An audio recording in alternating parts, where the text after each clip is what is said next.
Good morning, students. Today I am going to start part 2 of my video lecture on Unit 10, haloalkanes and haloarenes.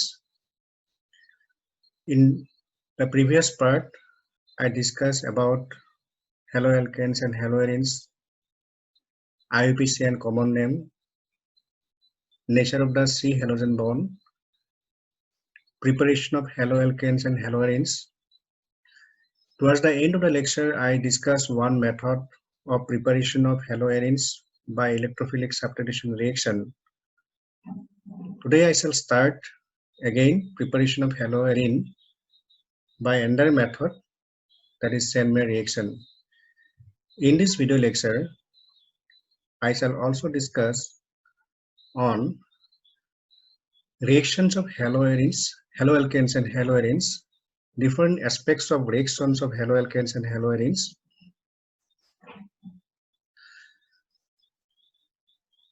Okay, preparation of haloarene by Sandmeyer reaction. So in this reaction, in Sandmeyer reaction,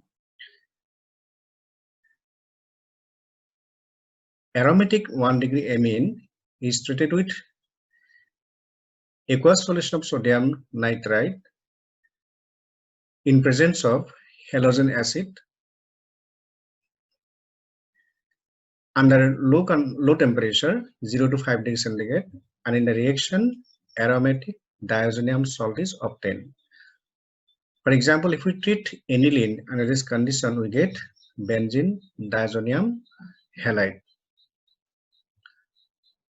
Now when this benzene diazonium halide is treated with cuprous halide at low temperature, we get aryl halide. So this set of reactions is called Sandmeyer reaction. So Sandmeyer reaction is preparation of aromatic halogen compound or aryl halide from aromatic 1-degree amine via diazotization reaction. Now there are important points about these reactions. One, this reaction is done at low temperature. At room temperature or at higher temperature, the diazonium salt is unstable and it decomposes to form phenol. Now, you should be interested to know why the reaction is done at low temperature. Because when the reaction is done at room temperature or at higher temperature, the aryl diazonium salt that is formed in the reaction, it's not stable. It spontaneously undergoes cleavage to form phenol. Therefore, to prevent this cleavage of aromatic diazonium salt, the reaction is done at low temperature. So, when it undergoes cleavage, it reacts with water to form phenol. This is the reaction. And to prevent this reaction, the reaction is done at low temperature. Diazotization reaction is done at low temperature. Number 2, important point. Aryl iodide is prepared by shaking the diazonium salt with potassium iodide Ki. It doesn't require cuprous halide. Now, if we want aryl iodide, then cuprous iodide is not needed. Instead, the diazonium salt is treated with potassium iodide.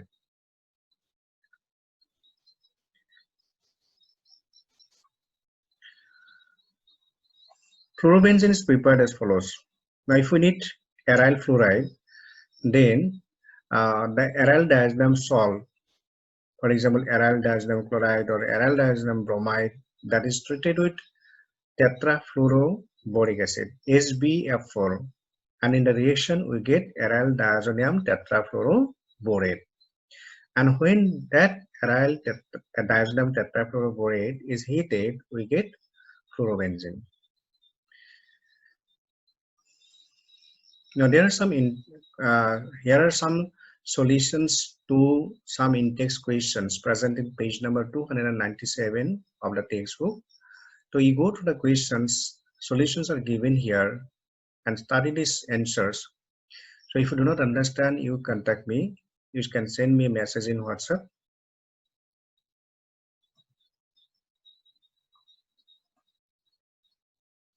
Now, physical properties of haloalkanes and haloarenes. Melting and boiling point. The melting and boiling point depend on strength of intermolecular forces. So intermolecular forces determine the melting point and boiling point of chemicals. Now here are some differences between the physical properties of alkanes and haloalkanes. Alkanes are non-polar. Haloalkanes are polar due to polar CH bond. Intermolecular force in the case of haloalkanes, intermolecular force is only London dispersion force, and which is the weakest force. In the case of haloalkanes, intermolecular force is both dipole-dipole and London dispersion type. So we already discussed in the previous lecture that the C halogen bond is polar because of the electronegativity difference between carbon and halogen. Because of polar covalent bond, because of the polar nature of the CX bond, the CX bond has permanent dipole moment. And that is the region of dipole-dipole interaction between the haloalkanes. But in the case of alkanes, the bonds are non-polar. Therefore, the only intermolecular force that is present in alkanes is London dispersion force, which is discussed below. To discuss about the London dispersion force, let us consider propane molecule. Propane is non-polar. So if we want to know about the intermolecular force present in propane or in non-polar molecules, we may assume the molecule to be a spherical molecule, and this is the charge. Let us consider it to be a positive charge at the center, and the electrons are revolving around a positive charge, and these are negative charge. And at some at some point of time, there may be deformation about the electron cloud present around a positive charge. The electron density may move towards one side, which will develop delta minus charge. And since electron density is less in this side, there may be development of delta plus charge. Now this is the induced dipole, instantaneously developed induced dipole. And now this induced dipole may induce dipole in a nearby molecule. So if it is delta minus, then it will be delta plus in this side. Obviously in this side there will be delta minus source. So this induced dipole has created another induced dipole. Now there will be interaction between the delta minus and delta plus charges. So this is very transient, very temporary, and it is weakest force. This type of force between induced dipole and induced dipole is called London dispersal force. But in the case of haloalkanes, since there are permanent dipoles about the CX bond, there will be dipole-dipole interaction, which is represented by taking the example of chloroethane. So in the case of chloroethane, the CCl bond is polar with delta plus and delta minus charge. Now another polar molecule is here. So there will be interaction between the delta minus, that is Cl, and this delta plus CH2 units. So this is dipole-dipole interaction, and along with that, London dispersion type of force will also be present because it is an inherent property of all molecules that all molecules will also have London dispersion type of forces.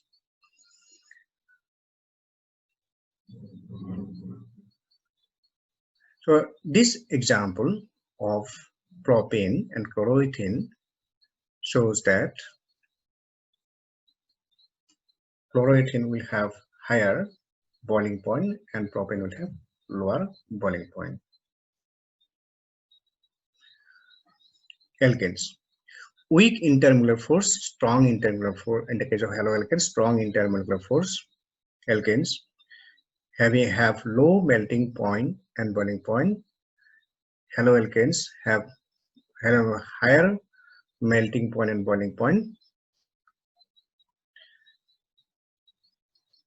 Another important property of haloalkanes is that straight chain haloalkanes have higher boiling point than branch chain haloalkanes. To explain this, we have taken examples of these molecules. So here it is 1-bromobutane, this is 2-bromobutane, and this is 2-methyl, so 2-bromo 2-methyl propane. They are having same molecular formula and same molecular weight. So 1-bromopropane boiling point is having 375 Kelvin, whereas 1-bromobutane is having boiling point 375 Kelvin, 2-bromobutane 364 Kelvin, and 2-bromo 2-methyl propane is having boiling point 346 Kelvin. The boiling point decreases in this way. The reason is this molecule 1-bromobutane is linear molecule. It doesn't have any branch. Whereas 2-bromobutane is having one branch. And there are two branches in 2-bromo 2-methyl propane. This molecule is having large surface area because of linearity in the structure. Therefore, two such molecules will have higher interaction, larger amount of interaction, since the surface area of interaction is more. When two such molecules approach each other, they will have large surface area of interaction. And with introduction of one branch here, the surface area of interaction decreases. And in this molecule, since there are two branches, the surface area of interaction is less. Surface area of interaction is less. So therefore, with decrease of surface area of interaction in this way, the boiling point decreases. In the case of aromatic dihalogen compounds, for example, orthodichlorobenzene, metadichlorobenzene, paradichlorobenzene, the boiling points are very similar because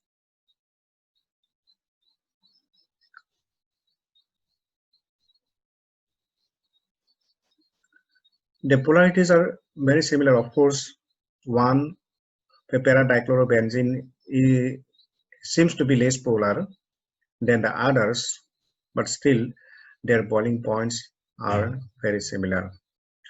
However, melting point, as you move from orthodichlorobenzene to metadichlorobenzene to paradichlorobenzene, we see that the melting point first decreases from orthodichlorobenzene to metadichlorobenzene, and however there is an enormous increase in melting point to paradichlorobenzene, that is 323 Kelvin. The high melting point of paradichlorobenzene is due to its higher symmetry. Paradichlorobenzene is more symmetric than metadichlorobenzene and orthodichlorobenzene. Because of higher symmetry in the case of paradichlorobenzene, it can fit more tightly in the crystal lattice. Any molecule which is more symmetry can fit into the crystal lattice more tightly, can pack into the crystal lattice more tightly, and because of that tight packing in the crystal lattice, it is going to have higher melting point. So paradichlorobenzene can fit into the crystal lattice more tightly than this because of its higher symmetry, and therefore it is having higher melting point than the other two. Solubility. Haloalkanes are less soluble in water. Why? Now, for a compound A to dissolve in a solvent B, generally it is important that AA plus BB should be less than or equal to AB, where AA, energy of intermolecular force among A molecules, BB, energy of intermolecular force among B molecules, AB, energy of intermolecular force among A and B molecules. That means to dissolve any molecule A, suppose in a solvent B, then it is important that energy of interaction or energy of intermolecular interaction between A molecules plus energy of interaction between among B molecules should be less or equal to the energy of intermolecular force between A and B molecules. That means when A molecule is dissolved in B solvent, there will be establishment of new interaction between the A and B molecules. Now, the energy of interaction between the A and B molecules should be higher or equal to the sum of energy of intermolecular interaction between AA and BB molecules. Now, when haloalkanes are mixed with water, the new interaction developed between haloalkane and water molecules. The energy of these intermolecular interactions cannot overcome the strength of cannot overcome the energy of interaction between the water molecules, which is a hydrogen bond. In water molecules, the water molecules are held, or the water molecules have high energetic hydrogen bonding, and therefore when alkanes are mixed with water, the new interaction that is developed between alkane and water molecules, the energy of interaction cannot overcome the already existing hydrogen bonding present in water molecules. Therefore, alkanes are not soluble with water. So here are some solutions to index questions present in page number 299. The solutions are given here. You study them. If you do not understand, you send me a message in WhatsApp. Now, chemical reactions of haloalkanes and haloarenes. Now, to know what type of chemical reaction a compound will exhibit, one has to know the nature of chemical bond. One has to know the structure of the chemical, the nature of the chemical bond present in the molecule. So it was already discussed in my previous lecture that the C halogen bond is polar because of the electronegativity difference between carbon and halogen. And it was also discussed that carbon is electron deficient, it is electrophilic, for which it can be attacked by nucleophile.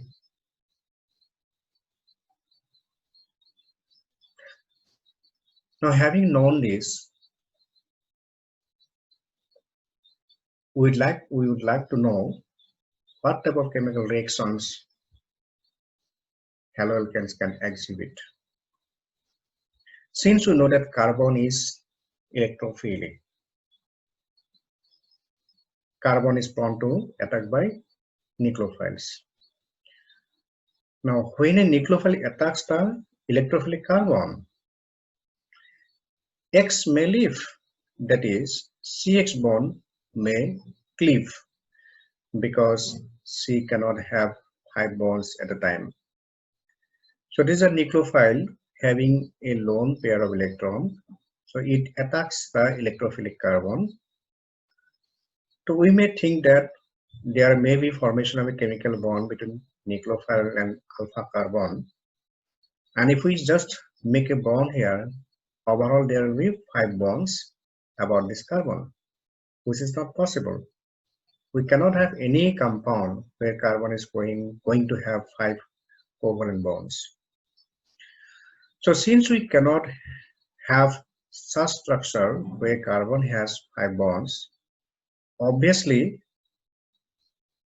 this CH bond must leave when CNU bond forms.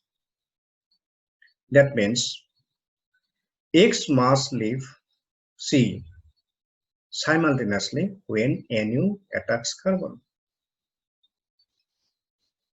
So this is the assumption which we can assume. So when nucleophile comes to attack carbon, at the same time X must also depart from carbon. So that means formation of CNU bond and cleavage of CX bond must occur simultaneously, so that there cannot be 5 bonds about the carbon. So this scenario is represented by this scheme here, where nucleophile attacks the alpha carbon, and that leads to the cleavage of the CX bond with formation of this new molecule. So this is one option where formation of CNU and cleavage of CX bond are simultaneous. Another option to prevent the another option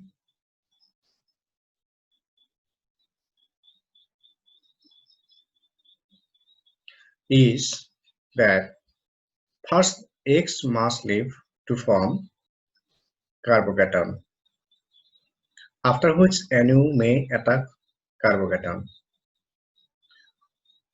So X is leaving first, leading to formation of carbocation, and this carbocation is attacked by nucleophile to form this compound.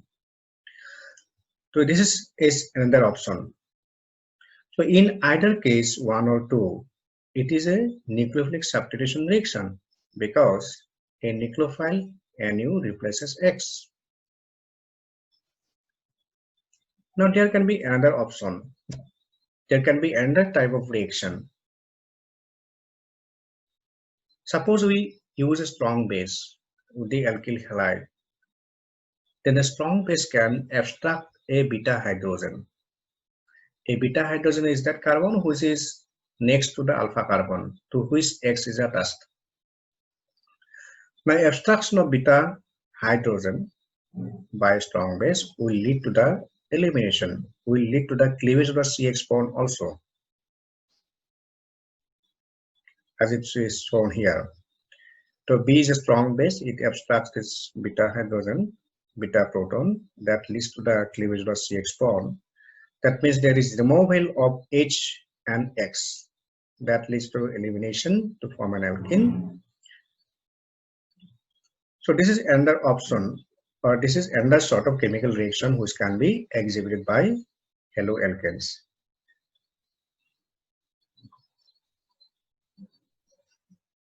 So this is a dehydrohalogenation reaction because it leads to elimination of hydrogen and X. Now another sort of chemical reaction is that since carbon is electrophilic, therefore electron transfer may occur to electrophilic carbon of haloalkane from some electron-rich substances like electropositive metals. Already we know about Grignard reagents, RMGX. So how Grignard reagents are prepared? Grignard reagents are prepared by reacting an alkyl halide with magnesium in anhydrous ether.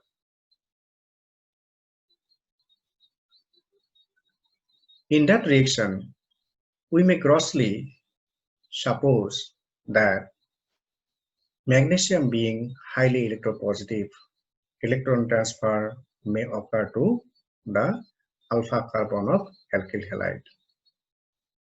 First, one electron transfer to the alpha carbon, and one electron transfer is shown by half-headed arrow. I have not shown this portion of the arrow. I have shown one portion of the arrow on one side. So this type of arrow is used to mean transfer of one electron. Now, when there is a transfer of one electron from magnesium to R, obviously X must leave, because in alpha carbon there are already 8 electrons in the valence shell in the alkyl halide. Now, when there is transfer of one more electron from magnesium to the alpha carbon, then there will be 9 electrons in the valence shell of carbon, which is not possible. Therefore, when one electron transfer occurs from the magnesium to the alpha carbon of alkyl halide, at that time CX bond must leave.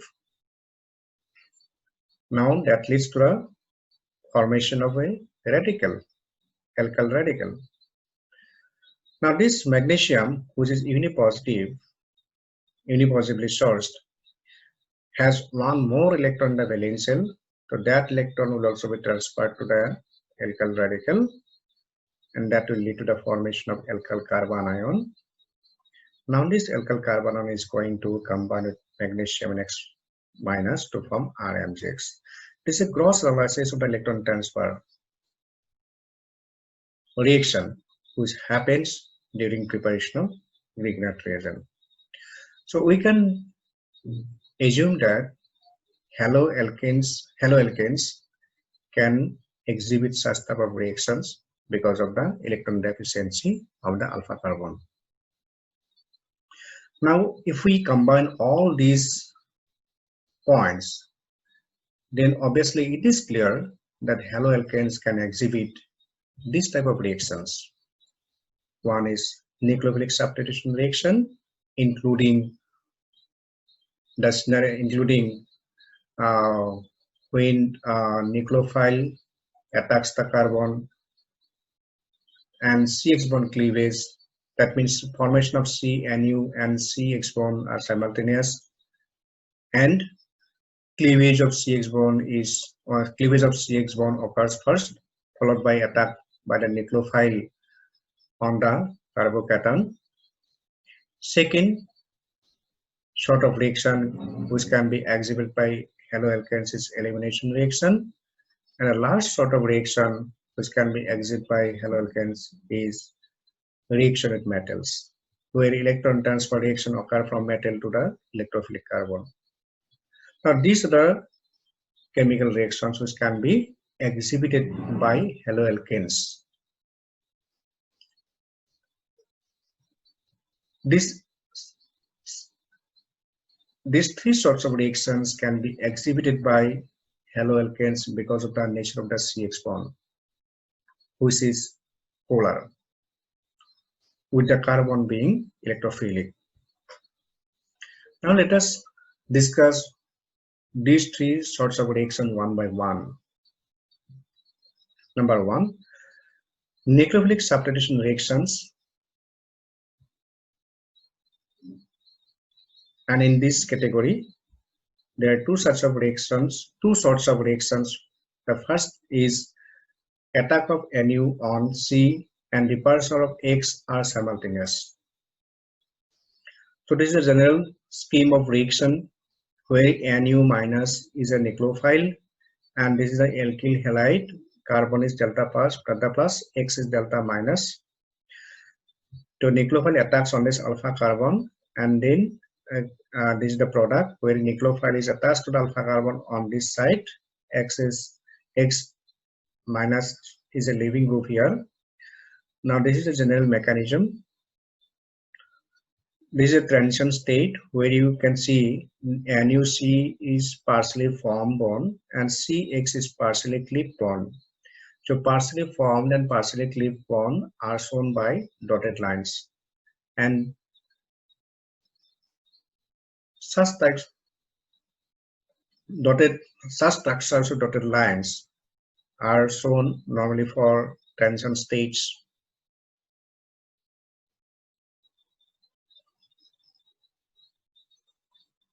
Now, there are some important points which we can draw from this general mechanism.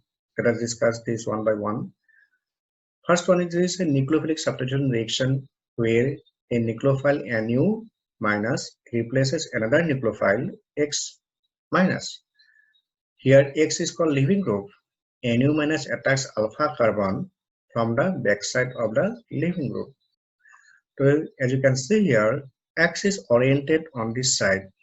Nu is coming from the opposite side of X. And therefore this attack is called backside attack of the leaving group X. Before reaction, the reaction center, that is alpha carbon or the electrophilic carbon, is sp3 hybridized in the haloalkane, and after the reaction it is again sp3 hybridized. So in this product, this carbon is sp3 hybridized, and here it is sp3 hybridized. So before reaction and after reaction, the alpha carbon is sp3 hybridized. Number 3, the reaction passes through a highest energy state, transition state, where formation of bond between Nu and alpha carbon and cleavage of bond between alpha carbon and X are simultaneous, and partially complete bonds are shown by dotted line. So this is the partially formed bond, partially cleaved bond, and they are shown by dotted line. So this type of structure is used for transition stage.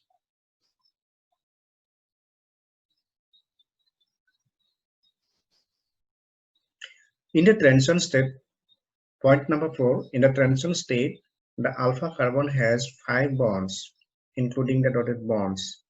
Such a structure is possible with sp2 hybridized carbon. So, state of hybridization of alpha carbon in a transition state may be supposed to be sp2.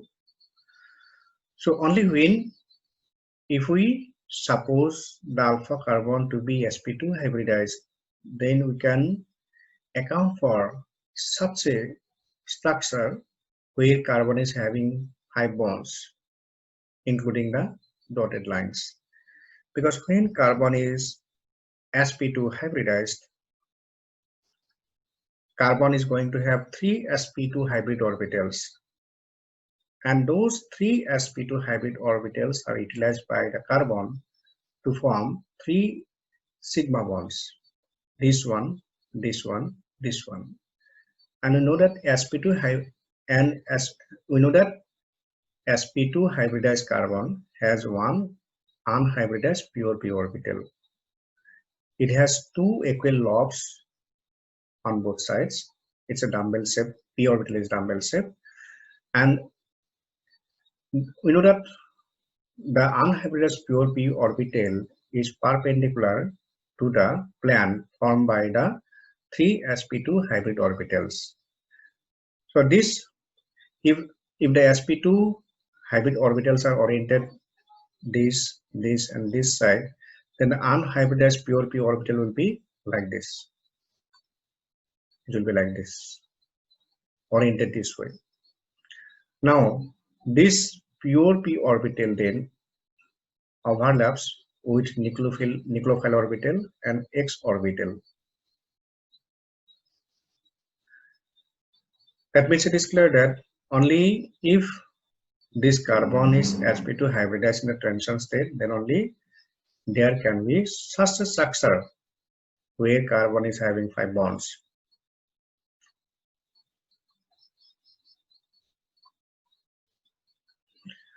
The shape of the point number 5, the shape of the transition state is trigonal bipyramidal. Why this trigonal bipyramidal? Because this carbon is sp2 hybridized, and the 3 sigma bonds formed by the 3 sp2 hybrid orbitals form an equilateral triangle. For example, we can assume an equilateral triangle like this. We can assume an equilateral triangle like this. It's a planar structure. The 3 sigma bonds of the sp2 hybrid or hybridized carbon can form an equilateral triangle, and on the both sides of the equilateral triangle there are two bonds, CX and CNU. Therefore, it becomes a trigonal bipyramidal.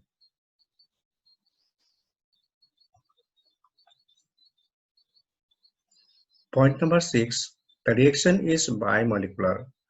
That is, two molecules, nucleophile and alkyl halide, take part in the reaction, and it is a second order reaction. The rate of the reaction depends on concentration of both nucleophile and alkyl halide. So change of concentration of any of these two would change the rate of the reaction. So such reaction is termed as substitution nucleophilic bimolecular SN2. So we can see that the reaction occurs in a single step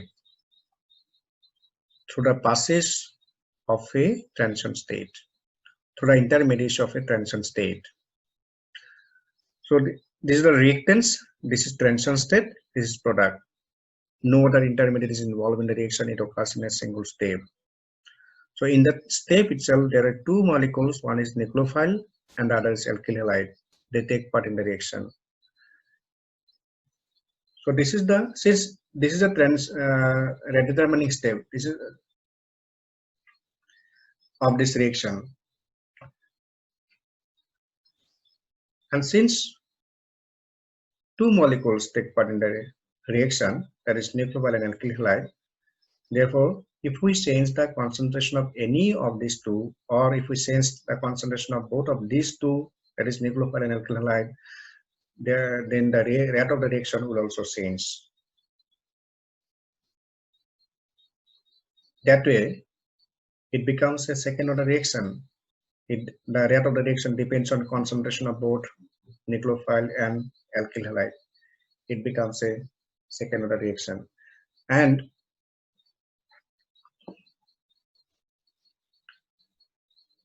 two molecules take part in the reaction, and that way it becomes bimolecular reaction.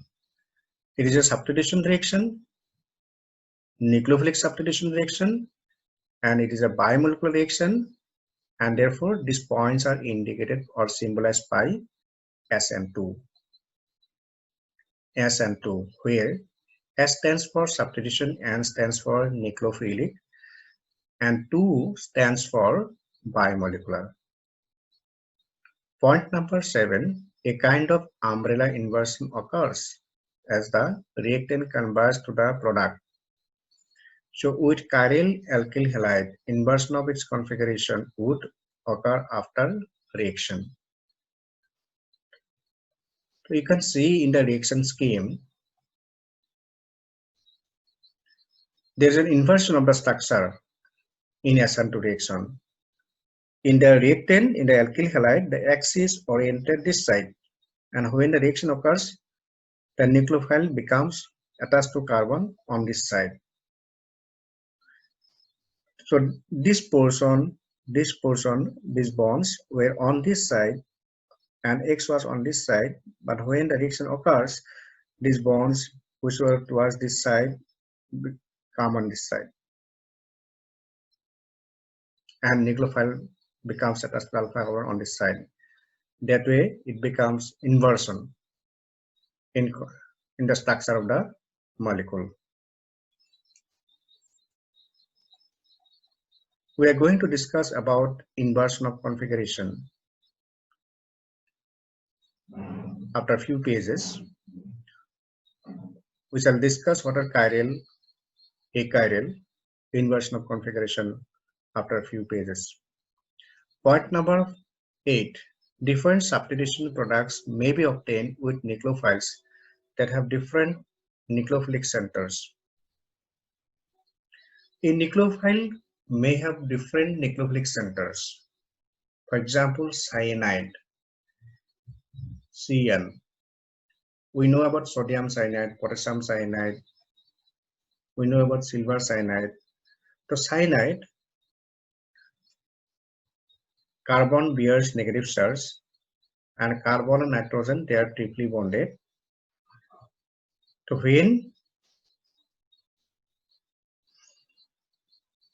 cyanide is present in solution in the form of ion, carbon will have negative charge. In that case, carbon will act as nucleophile. Suppose cyanide ion is not there in solution, as cyanide ion is not there in solution, or suppose cyanide is not there in solution in the form of ion. That means carbon is bonded to some other atom by covalent bond. In that case, negative charge is not going to be there in carbon. In that case, carbon is not going to act as nucleophile. Instead, nitrogen is going to act as nucleophile since it has a lone pair. Indeed, this is the case when potassium cyanide is used in solution. Suppose we dissolve potassium cyanide in water, then potassium cyanide ionizes to form potassium ion and cyanide ion, and where carbon will have negative charge, and that negatively charged center will act as nucleophile. A negatively charged atom is stronger nucleophile than an atom that has no negative charge. Therefore, when potassium cyanide is used, carbon will act as nucleophile. But when silver cyanide is used, silver cyanide being covalent, carbon is bonded to silver. Therefore, when silver cyanide is used in solutions, let's say in water, it is not ionized. Silver cyanide is not ionized. That means carbon is not available as a nucleophile. In that case, nitrogen will act as nucleophile. Similarly, in the case of nitro or nitrate ion, in the case of nitrate ion,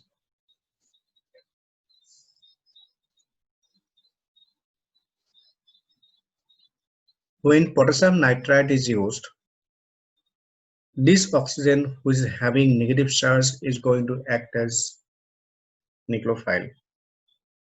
But when silver nitrate is used, which is covalent, nitrite doesn't ionize. Instead, oxygen is bound to silver ion. Therefore, nitrogen acts as the nucleophile. So such nucleophiles which have different nucleophilic centers are called ambident nucleophiles. Under different conditions, they give different substitution products. For example, when potassium cyanide is used in a nucleophilic substitution reaction, alkyl cyanide or nitrile is obtained, because cyanide here acts as the nucleophile. C becomes attached to the alpha carbon.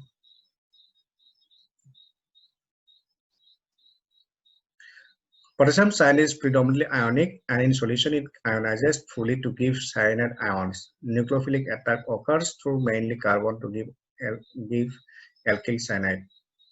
And the reason is that the C-C bond is more stable than CN bond, which also favors formation of alkyl cyanide. When silver cyanide is used, isocyanide or isonitrile is produced, where an nitrogen acts as nucleophile. Silver cyanide is predominantly covalent, and therefore the negatively charged carbon is not free to act as nucleophile, as it is bonded to silver atom. Instead, the nitrogen atom acts as a nucleophile. Similarly, when potassium nitrate is used, alkyl nitrate RONO is obtained, because oxygen with its negative charge is available as nucleophile. Therefore, alkyl nitrate is going to form when potassium nitrate is used. And when silver nitrate is used, nitroalkane R is obtained.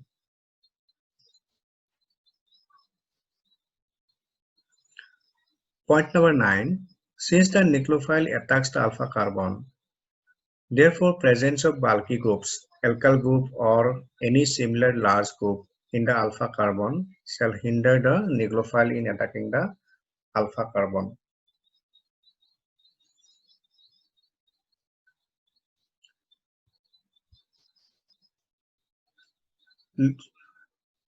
Let us look at the schemes. Here is a methyl halide where hydrogens are attached to alpha carbon, and nucleophile can easily attack the alpha carbon because hydrogens atoms are very small. So the nucleophile is not hindered by hydrogen. But as we introduce one methyl group in the alpha carbon, the methyl group electron density is large, electron cloud is large. So nucleophile can attack the alpha carbon, however, there is little bit increase in steric hindrance. Nucleophile is little bit hindered by the large electron cloud associated with the methyl group. And this factor becomes more prominent when two more methyl groups are introduced in the alpha carbon. These two methyl groups each has its own electron cloud, and therefore these methyl groups prevent nucleophile in attacking the alpha carbon. And this factor becomes more and more prominent when three methyl groups are introduced in the alpha carbon. Each of the three methyl groups has its own electron cloud, and those electron clouds of the three methyl groups repel each other. So there is enormous steric hindrance, van der Waals repulsion between the three methyl groups. Now when one nucleophile comes and tends to attack the alpha carbon, the nucleophile is sterically prevented. The electron clouds of the three methyl groups prevent the nucleophile in attacking the alpha carbon. And that steric hindrance is indicated by this symbol. Therefore, nucleophile finds difficult to pass through these electron clouds and attack the alpha carbon. And therefore, the rate of the reaction is decreased enormously when the alkyl halide is more and more substituted in the alpha carbon. So as we move from methyl halide to tertiary halide, so there is enormous increase in steric hindrance. The nucleophile is hindered more and more in attacking the alpha carbon. So therefore, the rate of the reaction is decreased. Therefore, it appears that from methyl halide to 1 degree alkyl halide to 2 degree alkyl halide to 3 degree alkyl halide, there is decrease in the rate of SN2 reaction. So these points are all about substitution nucleophilic bimolecular, a reaction where formation of NuC and cleavage of CX bond are simultaneous. Now let us consider the second scenario where nucleophile departs first. First CX bond cleaves to form a carbocation, then nucleophile attacks the carbocation. This is a general scheme of the reaction where first CX bond is cleaving to form carbocation and then that is attacked by nucleophile.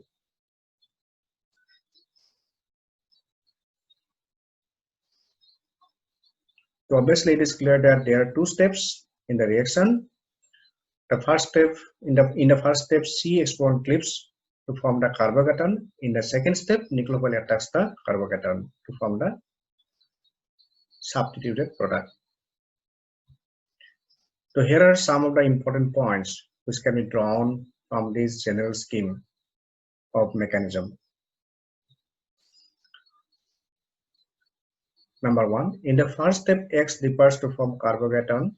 The first step is slow and it is rate determining. Why it is slow? Because there is cleavage of CX bond. It requires energy. And there is an unstable intermediate, carbocation. It's a positively charged ion.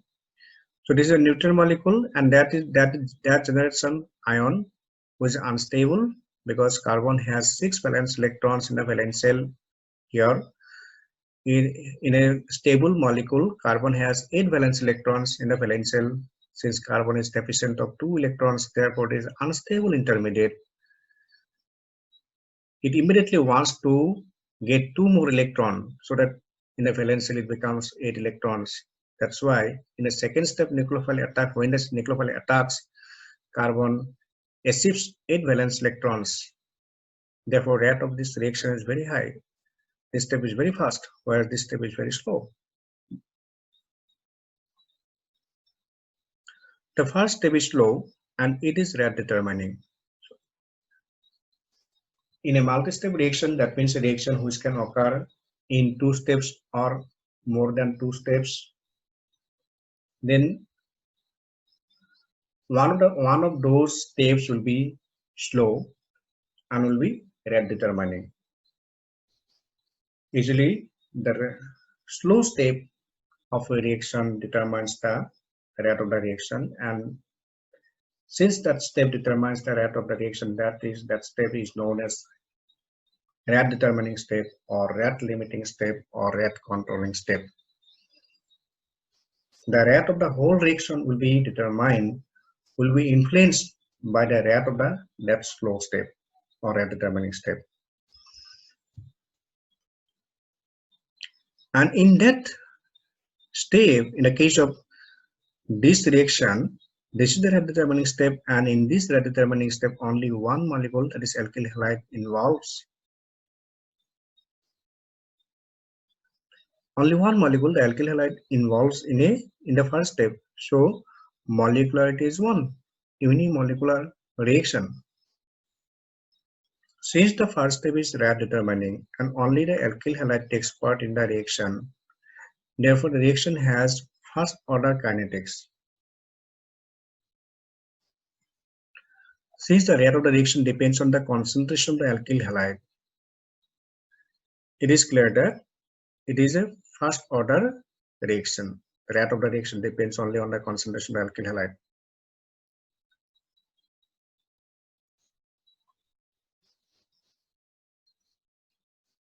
And such type of reaction is symbolized as SN1, substitution nucleophilic unimolecular.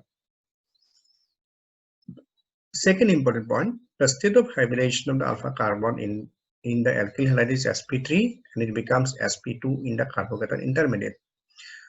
In the carbocation intermediate, carbon is having 3 sigma bonds. So a structure where carbon is having 3 sigma bonds will be a structure where carbon is having 3 sigma bonds. In that, carbon will be sp2 hybridized. So in the carbocation, the carbon positively charged carbon is sp2 hybridized.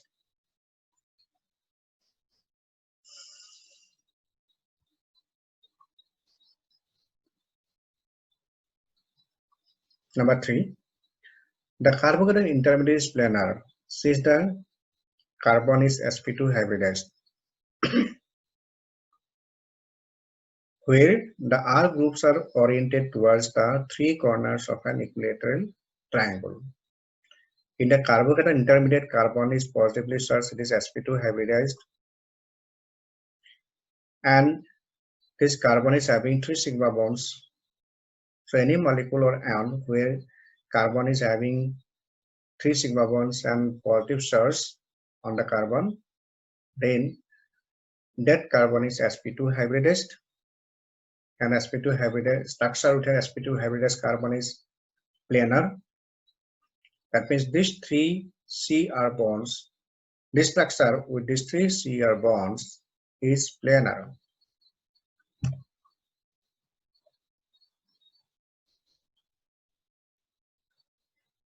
The carbocation intermediate is planar since the carbon is sp2 hybridized. where the three R groups are oriented towards the three corners of an equilateral triangle.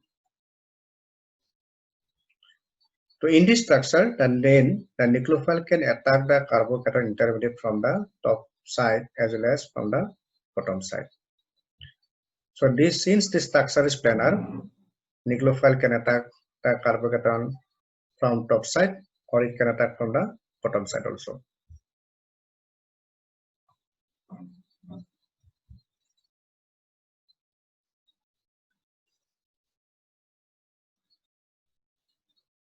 Therefore, with appropriately substrate carbocation, two different stereoisomers or enantiomers are obtained in 1:1 ratio. Such a 1:1 mixture of two enantiomers is called racemic mixture. Since the carbocation intermediate is planar, the nucleophile can attack from the top face. So this is going to give one product. When a nucleophile attacks from the bottom face, this is going to give another product.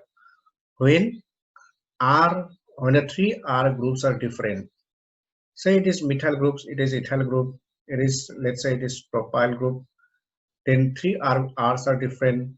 Then when the nucleophile attacks from top side, it will give one compound. When the nucleophile attacks the positively charged carbon from the bottom side, then it will give another compound, and those two compounds will form in 1:1 ratio. This is because the attack by the nucleophile from the top face as well as from the bottom face, and these two attacks are equally possible. Since the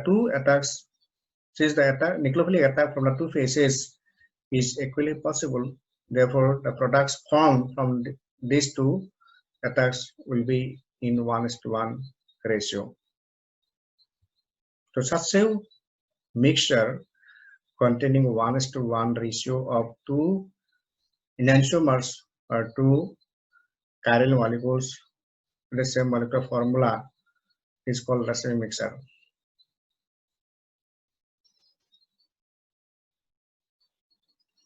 Point number 4.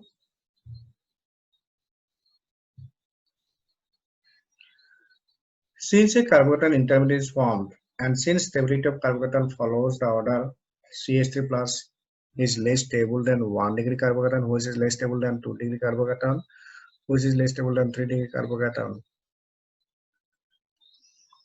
Therefore, a 3 degree alkyl halide would have highest tendency to form carbocation. That is, reactivity for SN1 reaction would be highest, and conversely, reactivity of a methyl halide to undergo SN1 reaction would be lowest. As the carbocation intermediate is formed, and when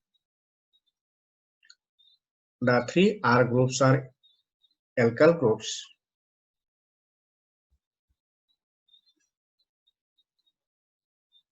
those alkyl groups will tend to stabilize the carbocation by Plaza effect.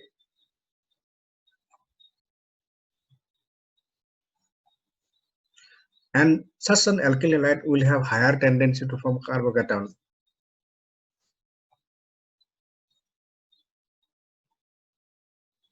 Therefore, order of reactivity of alkyl halide will be like this: 3 degree alkyl halide, 2 degree alkyl halide, 1 degree alkyl halide, 10 methyl halide. 3 degree alkyl halide means there are 3 alkyl groups in the carbocation, and alkyl groups being plus I groups, they will tend to stabilize the positive charge present in carbocation. Therefore, any molecule that can give rise to 3 degree carbocation will be more reactive.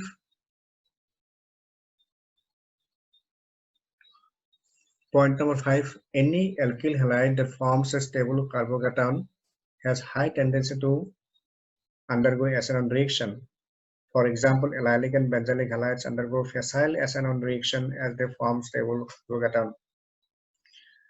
So any alkyl halide that can form a stable carbocation is going to be more reactive for SN1 reaction.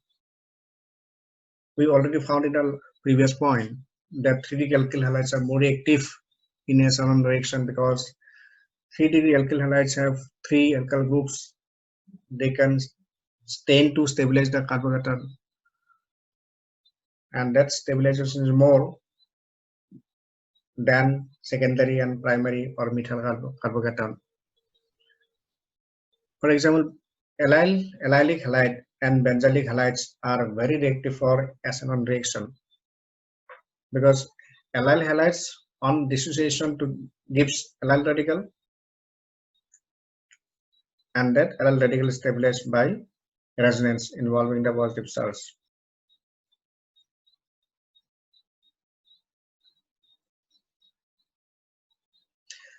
Similarly, benzyl halide can undergo dissociation of the CX bond to form benzyl carbocation, and that benzyl carbocation is stabilized by resonance.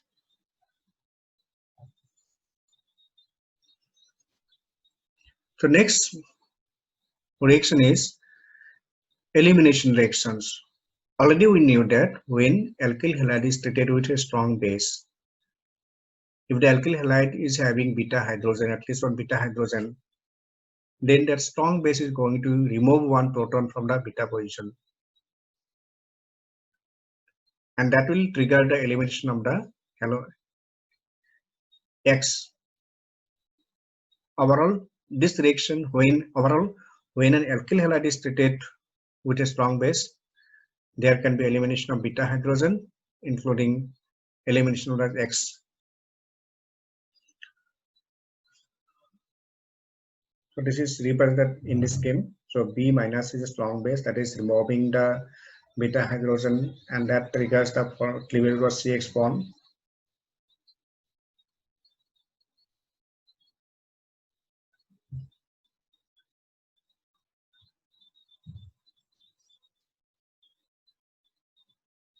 Example, when 1 bromobutane is heated with ethanolic potassium hydroxide, 1 butene is obtained. So this is 1 bromobutene that is treated with ethanolic potassium hydroxide, and this leads to formation of 1 butene.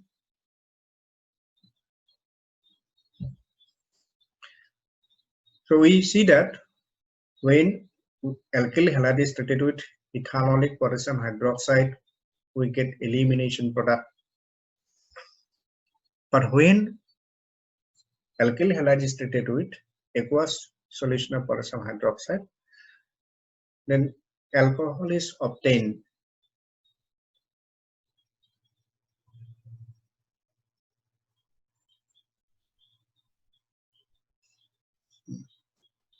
So here are some important points about these reactions. Such elimination reactions are termed as beta elimination reactions since proton from beta carbon is removed by the base. They are also known as 1,2 eliminations since dehydrogenation occur from adjacent atoms. When an alkyl halide contains more than one beta position and more than one beta hydrogen may be removed by the base, then removal of that beta hydrogen occurs, which can give more substituted product, substituted alkene.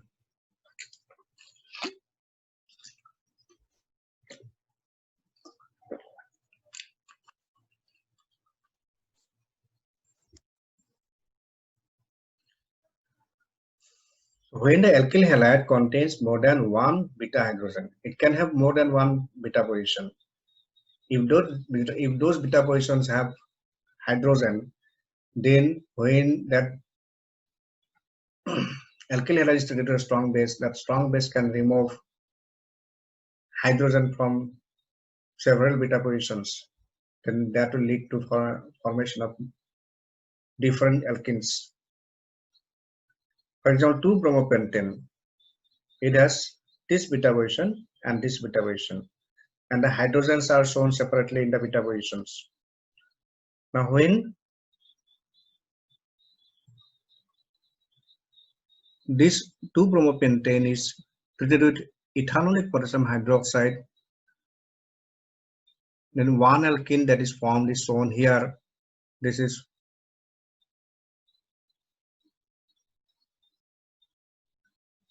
2-pentene.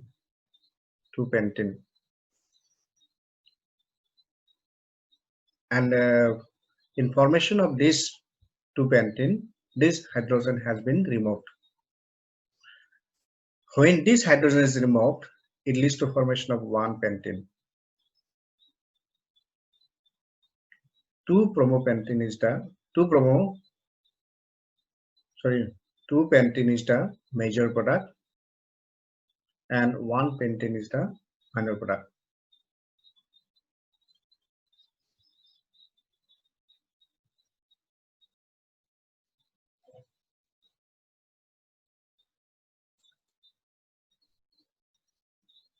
For example, another example is given here. 2-bromo-2-methyl butane, when that is treated with ethanolic potassium hydroxide, then 2-methyl-2-butene and 1-butene are obtained. When this hydrogen is removed, then double bond is formed here. That means this is the compound that is formed. When this hydrogen is removed, then double bond is formed here. So that means when 2-bromo-2-methyl butane is treated with ethanolic potassium hydroxide, we get 2 alkenes, 2-methyl-2-butene and 1-butene. These examples suggest that elimination occurs to give more substitute product. This rule is called Z-shape rule.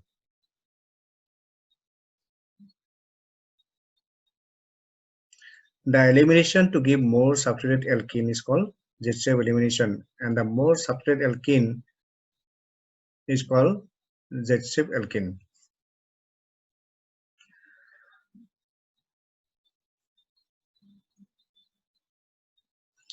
Thus, when an alkyl halide has more than one beta position, and if those beta positions are having hydrogen, then the strong base can remove hydrogen from different beta positions. That will lead to formation of different alkenes. But among those alkenes, that alkene which is more substrate will form in major amount, and that is called, and this rule is called Z-shape rule, and such elimination is called Z-shape elimination. And a more substrate alkene that is formed in major amount is called Z-shape alkene. Point number 3, Z-shape elimination rule does not apply to alkyl halides which can give only one alkene.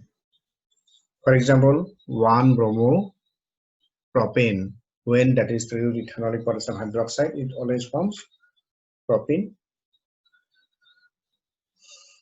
The third category of reaction is reaction with metals.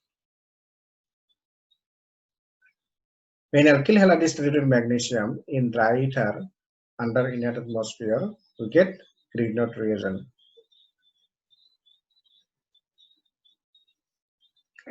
Some of the important points about this reaction: most organic chlorides, bromides, and iodides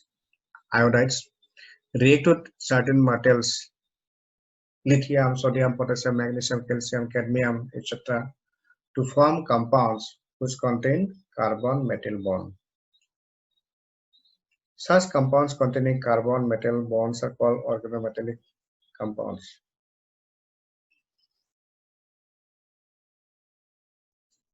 Second important point, the organic part present in the organometallic compound is strongly basic and vigorously react with moisture and abstract a proton from water. To prevent this, preparation of organometallic reagent and their reaction are done in dry solvent, which does not contain moisture, and inert atmosphere under nitrogen gas or argon gas, etc.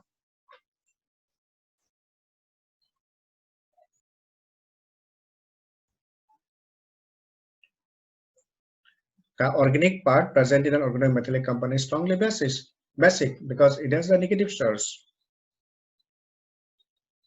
And therefore, wherever there is possibility to abstract a proton, then that negatively charged anion is going to abstract that proton.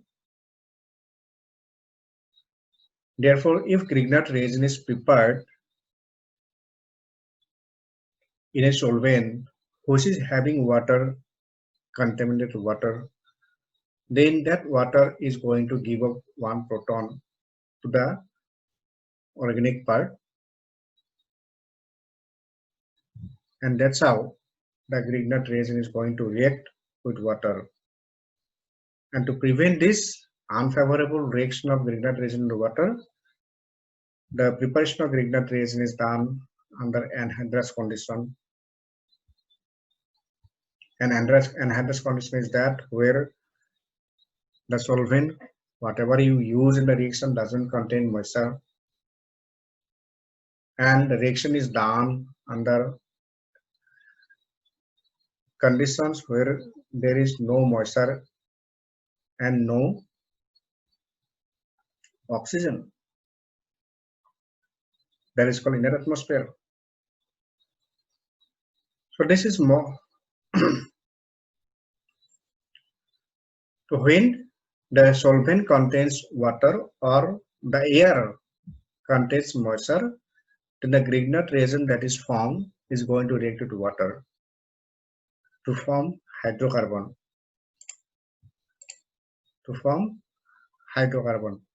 Alkane. And to prevent this reaction, preparation of Grignard reagent is done in anhydrous ether and under an dry solvent.